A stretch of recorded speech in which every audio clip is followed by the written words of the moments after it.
사람들은 말합니다. 시간이 지나면 다 잊힌다고. 하지만 저는 32년을 살면서 알게 됐습니다. 어떤 기억은 세월이 흐를수록 더 또렷해진다는 걸요. 눈을 감으면 지금도 생생합니다. 남편이 우리를 버리고 떠나던 그날. 겨울 오후 3시. 햇빛이 유리창을 통해 흐릿하게 들어오던 그 시간입니다. 우리는 결혼식을 올리지 못했어요. 약속만 있고 서류는 없었죠. 아이가 생기자 남편은 서둘러 출생신고만 해놓고 사라졌습니다. 혼인신고도 못한 채로. 월세방 하나, 허름한 전기밥솥, 그리고 돌도 안 된 아기. 그것이 우리 세상의 전부였습니다. 가난했지만 정말 이상하게도 아이의 숨소리를 들을 때마다 세상 어떤 부자보다 부러울 게 없었어요. 그런데 아이가 돌이 막 지날 무렵부터 뭔가 변했습니다. 남편의 말이 줄었어요. 퇴근도 늦어지고 이유 모를 냄새가 옷에 밴 날이 자꾸만 많아졌죠. 처음엔 회사 일 때문이라고 믿으려 했습니다. 남편은 무뚝뚝했지만 나름대로 노력하는 사람이라고 생각했거든요. 하지만 어느 날 남편의 지갑에서 사진을 봤어요. 생각도 못한 사진이었습니다. 여자. 아니, 한 여자가 웃고 있는 사진이었죠. 처음엔 회사 동료라고 해명했어요. 그렇게 중요한 사이가 아니라고. 하지만 제 눈은 속지 않았습니다. 사진 뒷면에 쓰인 글씨를 봤거든요. 우리 영원히 함께하자. 그로부터 일주일. 남편이 연락도 없이 집에 들어오지 않는 밤이 왔습니다. 불안이 엄습했어요. 뭔가 정말 크게 잘못됐다는 느낌이 들었죠. 회사로 전화를 했습니다. 그때 들었던 그 말씀. 지금도 마음이 철렁합니다. 퇴사했대요. 일주일 전에. 저는 순간적으로 납득이 안 됐습니다. 퇴사라고요? 왜? 회사 선배는 더 이상 말하지 않았어요. 하지만 전해 들은 이야기는 남편이 그 여자와 함께 퇴사했다는 거였습니다. 유부남이라는 사실을 숨긴 채 그 여자와 결혼을 준비하려고 회사까지 그만뒀다는 거였어요. 집에 아내와 아이가 있다는 걸 회사엔 철저히 숨기고 그 여자와 새로운 삶을 꿈꾸며 예비 신랑 행세를 했다는 거죠. 하늘이 무너지고 가슴이 찢어졌습니다. 도대체 언제부터 어디까지 거짓으로 살았던 건지 저는 알 수가 없었어요. 그 여자에 대해 알게 된 것들도 끔찍했습니다. 부유한 가정의 여자였어요. 차가 2대, 별장까지 있다고 했죠. 그런 여자와 살고 싶어서 남편은 우리의 존재를 완벽하게 숨기기로 선택했습니다. 아내도 아기도 없는 사람인 척 우리를 버리고 간 거죠. 어렵게 연락이 된 남편은 집에 왔어요. 저는 온갖 설명을 원했습니다. 애원했어요. 울기도 했고요. 하지만 남편은 한마디 사과도 없이 옷까지만 챙겨 집어던지듯 집어넣더니 뒤도 안 돌아보고 나갔습니다. 그렇게 3년을 살던 아파트를 나갔어요. 그리고 다시는 돌아오지 않았습니다. 그때 아들은 돌 지난 지 1달. 저는 그 아이를 품에 안고 밤마다 울었습니다. 영양 부족으로 젖은 나오지도 않았어요. 분유값이 무서워. 물만 많이 타서 희뭉텅하게 타서 겨우 먹였습니다. 그 아이가 배고파 우는데 분유를 덜 먹일 수밖에 없는 그런 밤들이 몇 달을 계속됐어요. 지금 생각해도 눈물이 납니다. 저는 일자리를 전전했습니다. 공장, 식당, 편의점, 청소. 하루 3끼를 채우는 게 기적 같던 시절이었어요. 아들이 감기에 걸렸을 때 약국 문 앞에서 한참을 섰던 기억이 납니다. 약값을 세며 울었죠. 결국 약은 못 사주고 물만 많이 먹였어요. 하지만 그 아이는 밝았습니다. 어릴 땐 아빠를 그리워했어요. 엄마 아빠는? 그 말을 들을 때마다 가슴이 철렁했습니다. 하지만 점점 시간이 흐르면서 아들은 다시 묻지 않게 됐어요. 그리고 중학생이 된 어느 날 아들이 말했습니다. 엄마, 우리 둘이면 돼요. 그 말 한마디에 그 하루는 울지 않았습니다. 세월이 흘러갔습니다. 32년이. 저는 50을 넘겼고 아들은 어른이 되었습니다. 그 아이는 성실했어요. 무뚝뚝하지만 따뜻한 마음을 가진 듬직한 아들로 잘 자라줬죠. 저는 아들을 위해 한 번도 재혼하지 않았습니다. 다른 남자를 생각할 수조차 없었거든요. 이 아이만 바라보며 살았어요. 그리고 그게 제 유일한 자부심이었습니다. 올해 봄, 아들이 제 앞에 앉더니 말했어요. 결혼하고 싶어요. 순간 제 심장이 철렁했습니다. 처음엔 믿기지 않았어요. 누군가에게 사랑받는 아들의 모습이 너무나 낯설었거든요. 32년을 자기 혼자라고 생각했던 아이가 누군가를 사랑하게 되었다니. 아들은 사진을 내밀었어요. 환하게 웃는 여자아이였습니다. 눈빛이 참 맑았어요. 어디서 본 듯한 익숙한 미소였죠. 아들은 은서라고 소개했습니다. 진짜 좋은 아이예요, 엄마. 그 말을 하는 아들의 목소리가 처음으로 부드러웠어요. 첫 만남에서도 은서는 따뜻했어요. 조용한 말투, 깍듯한 예의. 어른을 볼 때마다 살짝 고개를 숙이는 그 습관까지. 저는 그 아이를 보는 순간 마음이 놓였습니다. 우리 아들이 이런 좋은 아이와 인연이 되다니. 은서는 부유한 집에서 자랐다고 했어요. 아버지는 사업을 하시고 어머니는 해외에서 오래 살다 왔다고. 집안이 반듯하고 예의도 철저하다고 들었죠. 처음엔 마음에 걸렸어요. 우리 같은 형편을 보고. 저쪽 집에서 싫어하면 어쩌나. 아들이 상처받으면 어쩌나. 그런 생각들이 자꾸만 들었거든요. 하지만 아들은 단호했어요. 엄마, 은서는 그런 아이가 아니야. 진심으로 나를 좋아해. 그 말이 어찌나 믿음직스러웠는지. 저는 오히려 아들보다 그 아이를 더 믿게 됐습니다. 둘은 정말 잘 어울렸어요. 주말이면 함께 시장을 보고 같이 밥을 해 먹으며 사진을 찍어 보냈죠. 아들의 웃는 얼굴을 보는 게 얼마만이었을까요? 그토록 단단하게 살아온 아이가 이제는 누군가 곁에서 웃고 있었어요. 저는 그저 행복했습니다. 그런데 이상한 일이 생겼어요. 며느리가 될 아이의 이름이 자꾸만 낯익었습니다. 은서. 왜 이 이름이 이렇게 기억에 남는 걸까? 마치 어디선가 들었던 것처럼. 하지만 그땐 그렇게 넘겼어요. 옛날 기억 때문인 줄 알았거든요. 상견례를 앞두고 저는 오랜만에 새로운 코트도 사 입었어요. 거울 앞에서 화장도 했습니다. 주름진 얼굴에 립스틱을 칠해보며 생각했죠. 이제 나도 좀 편해질 수 있겠구나. 32년을 혼자 견디다가 이제는 며느리도 생기고 손주도 볼 수 있겠다고. 그런데 이상하게도 그날따라 눈물이 났어요. 행복한 날인데 왜 이렇게 불길한 예감이 드는 걸까? 마치 누군가가 제 등을 차고 가는 느낌. 거울 속에 비친 제 얼굴을 봤어요. 오래된 상처가 흔적을 남기고 있었습니다.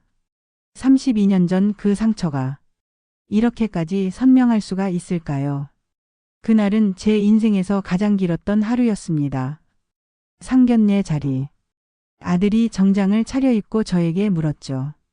떨리죠, 엄마? 미소로 답했지만 가슴은 이미 이유 모를 불안으로 조여왔습니다. 식당은 고급스러웠어요. 따뜻한 조명 아래 차려진 테이블. 신경 써서 접어놓은 냅킨. 우리는 따뜻하게 환영받는 기분을 들었습니다. 식당 문을 여는 순간 따뜻한 조명 아래 앉아있던 한 여자와 눈이 마주쳤습니다. 순간 심장이 쿵 하고 멈췄어요. 숨이 멎는 줄 알았습니다. 그녀. 32년 전 제 남편을 빼앗고 제 인생을 송두리째 무너뜨렸던 그 여자였습니다. 아니, 그럴 리가 없지. 착각일 거야. 32년이 흐르지 않았나. 얼굴도 변했을 텐데. 하지만 그 눈빛은, 그 윤곽은 분명했어요. 틀림없었습니다. 그런데 제 옆에 앉은 아들은 아무것도 몰랐습니다. 환하게 웃으며 인사했죠. 안녕하세요. 저 성민입니다. 자리는 의외로 평온했어요. 예비며느리 은서도 해맑게 웃으며 이런저런 이야기를 이어갔어요. 그 아이는 참 밝고 따뜻했습니다. 말투 하나하나에서 사랑받고 자란 기운이 느껴졌죠. 그런 아이를 우리 아들이 선택했다는 게 그 순간만큼은 자랑스러웠습니다.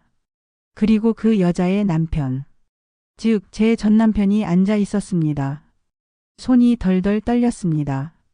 잔을 들 수도 숟가락을 집을 수도 없었어요. 그의 얼굴은 예전보다 훨씬 초라해 보였어요.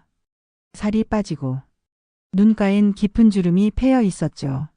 하지만 그 눈빛은 32년 전 마지막으로 나를 바라보던 그날 그대로였습니다. 저는 밥을 먹었어요.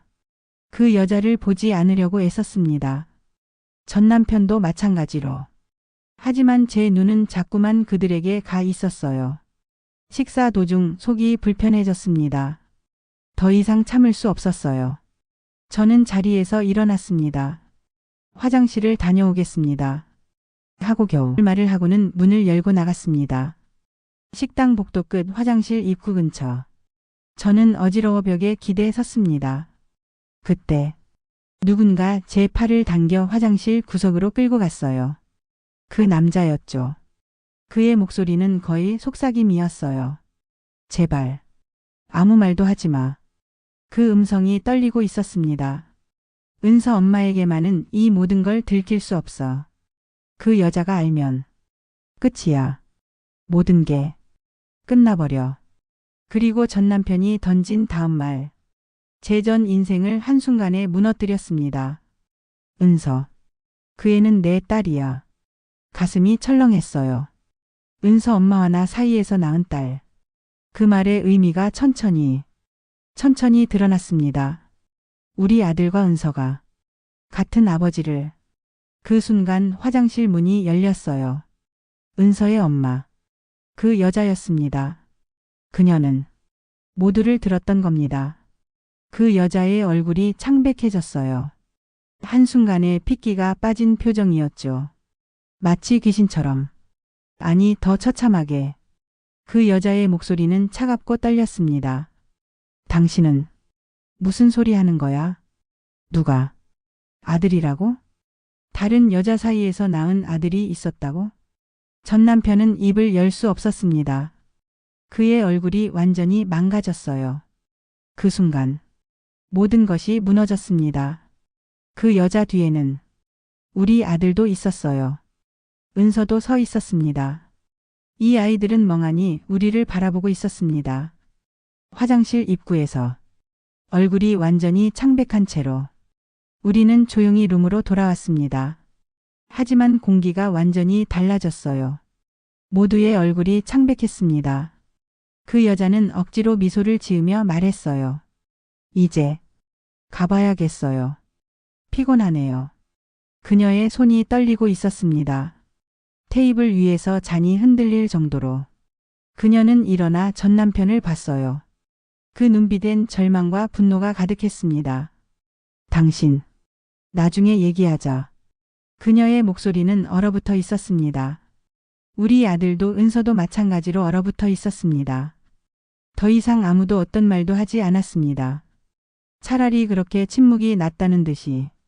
그날 밤 식당의 따뜻한 조명도 예비 며느리의 웃음도 모두 제게는 죄책감의 무게로만 느껴졌습니다. 우리는 조용히 헤어졌어요. 아무도 말없이. 그날 밤 저는 아들을 기다렸습니다. 아들이 돌아올 때까지 계속 기다렸습니다. 아들이 들어왔을 때 그의 얼굴은 완전히 망가져 있었어요. 저는 말할 수 없었습니다. 아들이 모든 것을 이해했다고 말했거든요. 화장실에서 아버지와 어머니의 목소리를 들었다고. 은서가 자신과 같은 아버지를 두었다는 것을. 이복 남매라는 것을. 저는 조용히 미안하다고만 했어요. 더 이상 어떤 말도 할 수 없었습니다. 아들 앞에서 과거를 설명할 수 없었거든요. 하지만 아들은 스스로 모든 것을 받아들이고 있었어요. 아들은 휴대폰을 들었어요. 은서에게 전화를 했습니다.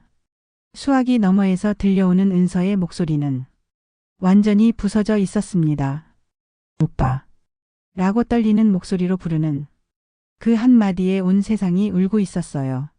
아들은 침묵했고 말을 잇지 못했어요.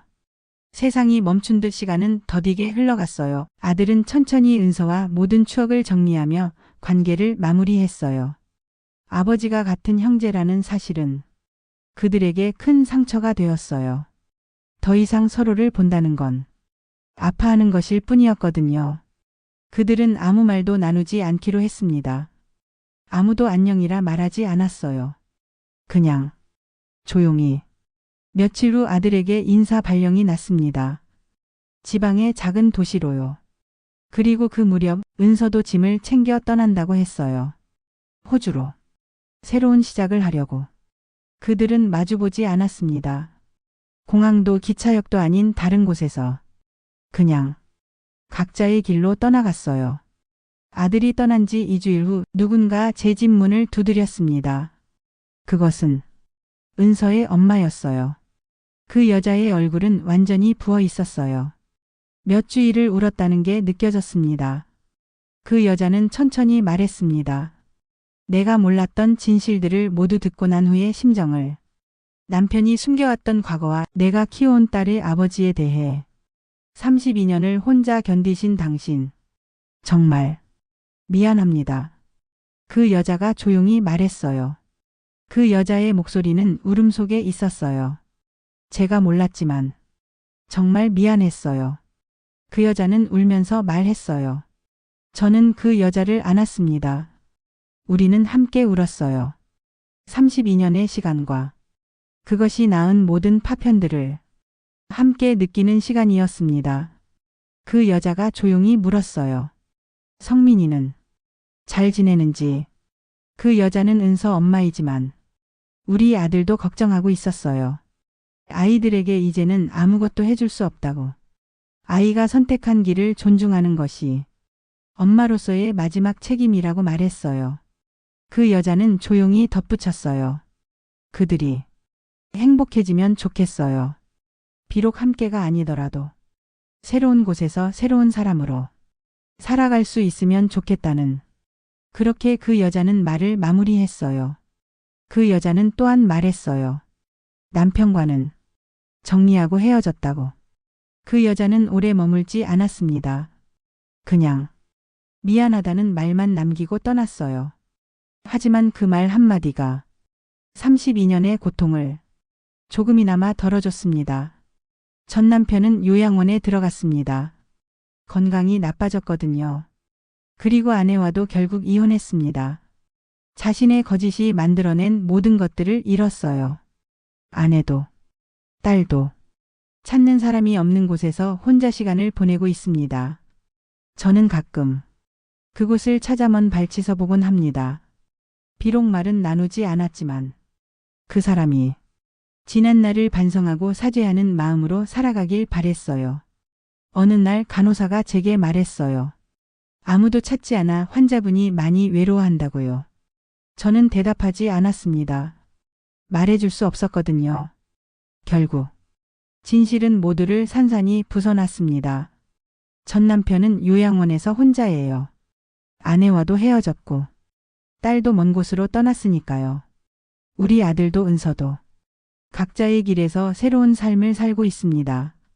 비록 함께하지 않지만 각자가 상처에서 조금씩 회복되길 바라면서요. 그리고 저는 여전히 여기 있습니다.